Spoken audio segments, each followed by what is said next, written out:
Sir নেন। শোনেন,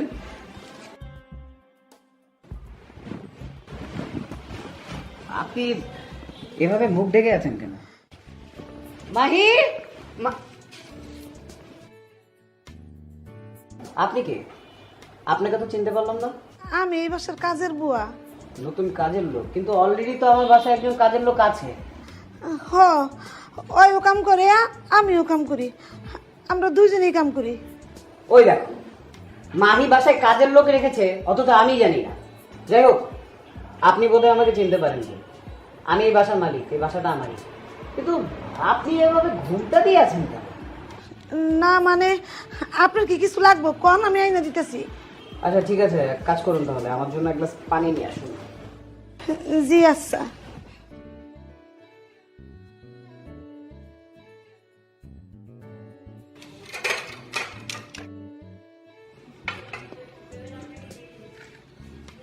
খালাম্মা, কি হইছে? খালাম্মা, পানি কেন লিগা লয়ে যাও? আর এত বড় ঘুমটা দিছো কি লিগা? আরে আস্তে কথা কো, সাহেব আইছে। এই তো সুযোগ, এই সুযোগে ভাইজানের কাছে তুমি সবকিছু কইয়া দিবা। তোমার কত অত্যাচার করছে, তোমার ওষুধ দেয় না, 3 বেলা খাওয়ানো ঠিক মতন দেয় না। আর দেখো, একটা পোলা বন্ধু নিয়ে ঘুরতে বেরিয়ে গেছে। এটাই সুযোগ খালাম্মা, সবকিছু কইয়া দিবা। কি করছিস সব কথা? সব কথা কইয়া দেবো মানে?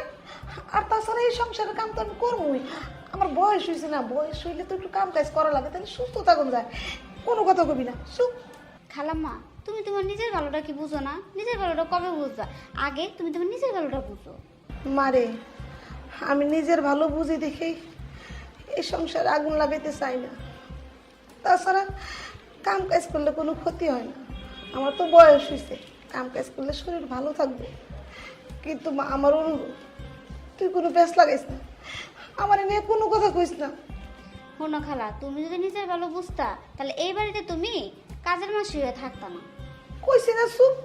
আমি এখান থেকে যা কমু তুই তো আইন নিবি, একটা কথাও কবি না। তোমার আমি আর বুঝাবো না, কারণ তুমি কিছুই বুঝতেছ না। যাও, তোমার যা মনে যায় তুমি করো যাইয়া। চুপ, কোনো কথা কবি না। আমি যেটা কমু তুই এটি শুনবি।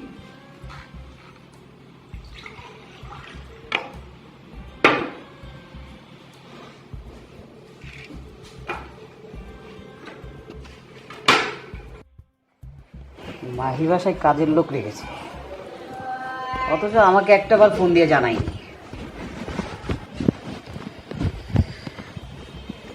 স্যার নেন। শোনেন,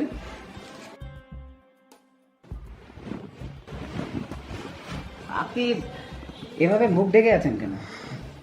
আর মাহি কোথায়? মানে ওনার একটা বন্ধু হয়েছে তো, হ্যাঁ লোকে বাইরে গেছে। আপনার কণ্ঠটা আমার বেশ চেনা চেনা মনে হচ্ছে। আমার মা কোথায়? মাকে তো দেখছি না। আপনার মা আছে? আচ্ছা স্যার, আমি যাই, রান্না করে আমার কাম আছে। আচ্ছা ঠিক আছে, যাবেন, আগে আমার দিকে ঘুরুন তো একটু। মা, তুমি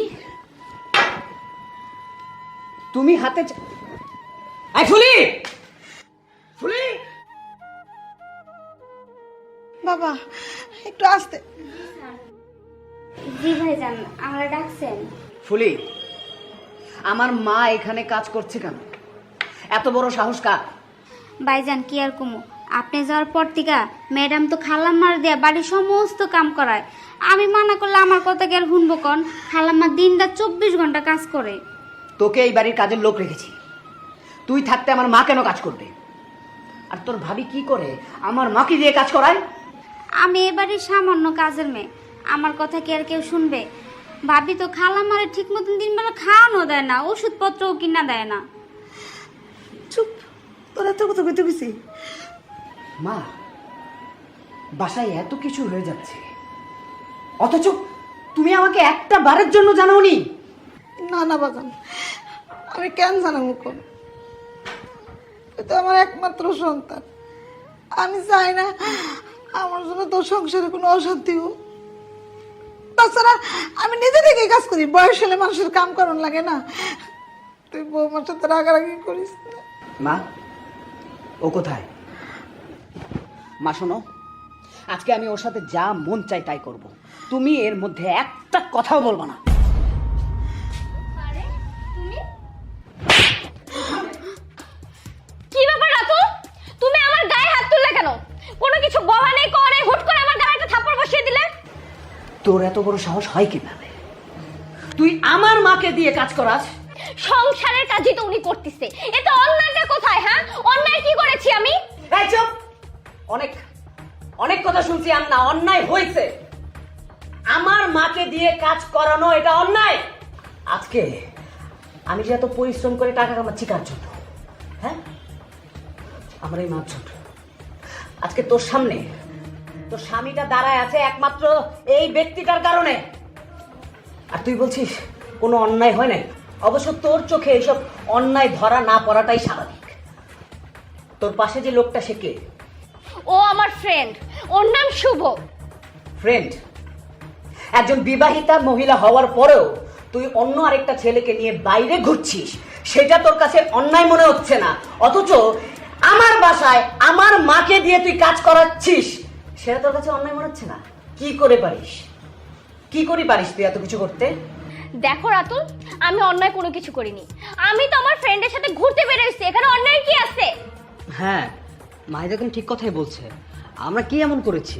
ও আমার ছোটবেলার ফ্রেন্ড, একসাথে পড়াশোনা করেছি, স্কুল লাইফ পার করেছি, ভার্সিটিতে পড়তেছি, তো আমরা তো একসাথে ঘুরতেই পারি, তাই না? একটা কথা বল, আমি আপনার সাথে কোনো কথা বলছি না। আর আমাদের স্বামী স্ত্রীর মধ্যে আপনি কথা বলার কে? বাহ, খুব ভালো একটা কথা বলেছিস। তোর বন্ধু তো সামনে আছে, খুব ভালো কথা বলেছিস। কর, তুই যেমনে মন চায় তুই এমনে ঘর, কিন্তু আমার এই বাসায় না। তুই এখনই আমার বাসা থেকে বেরো, যা যা যা। বেরিয়ে যাব মানে? মাথা ঠিক আছে তোমার?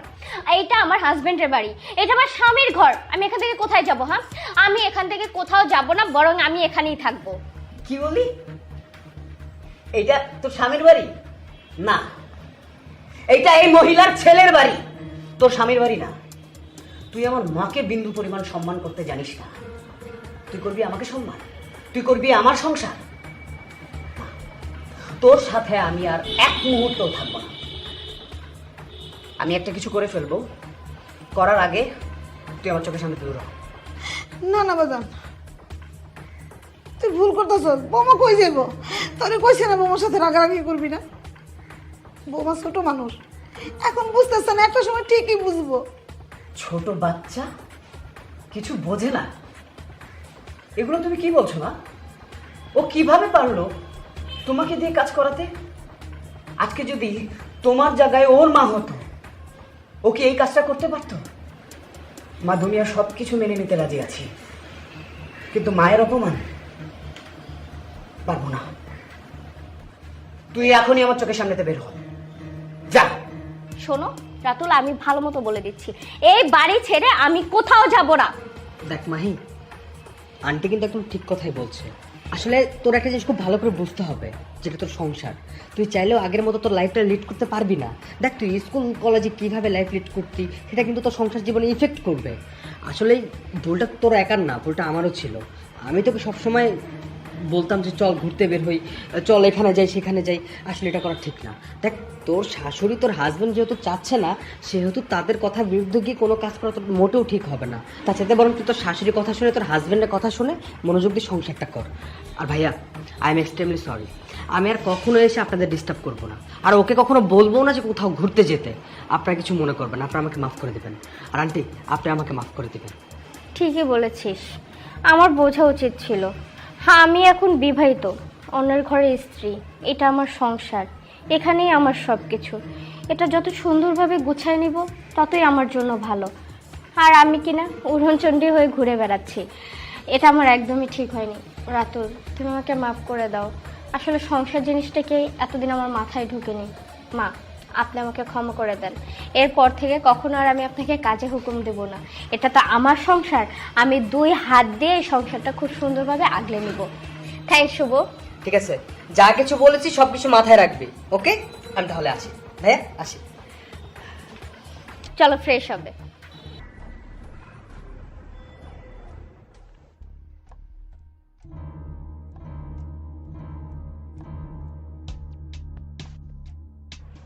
ঝাঁকা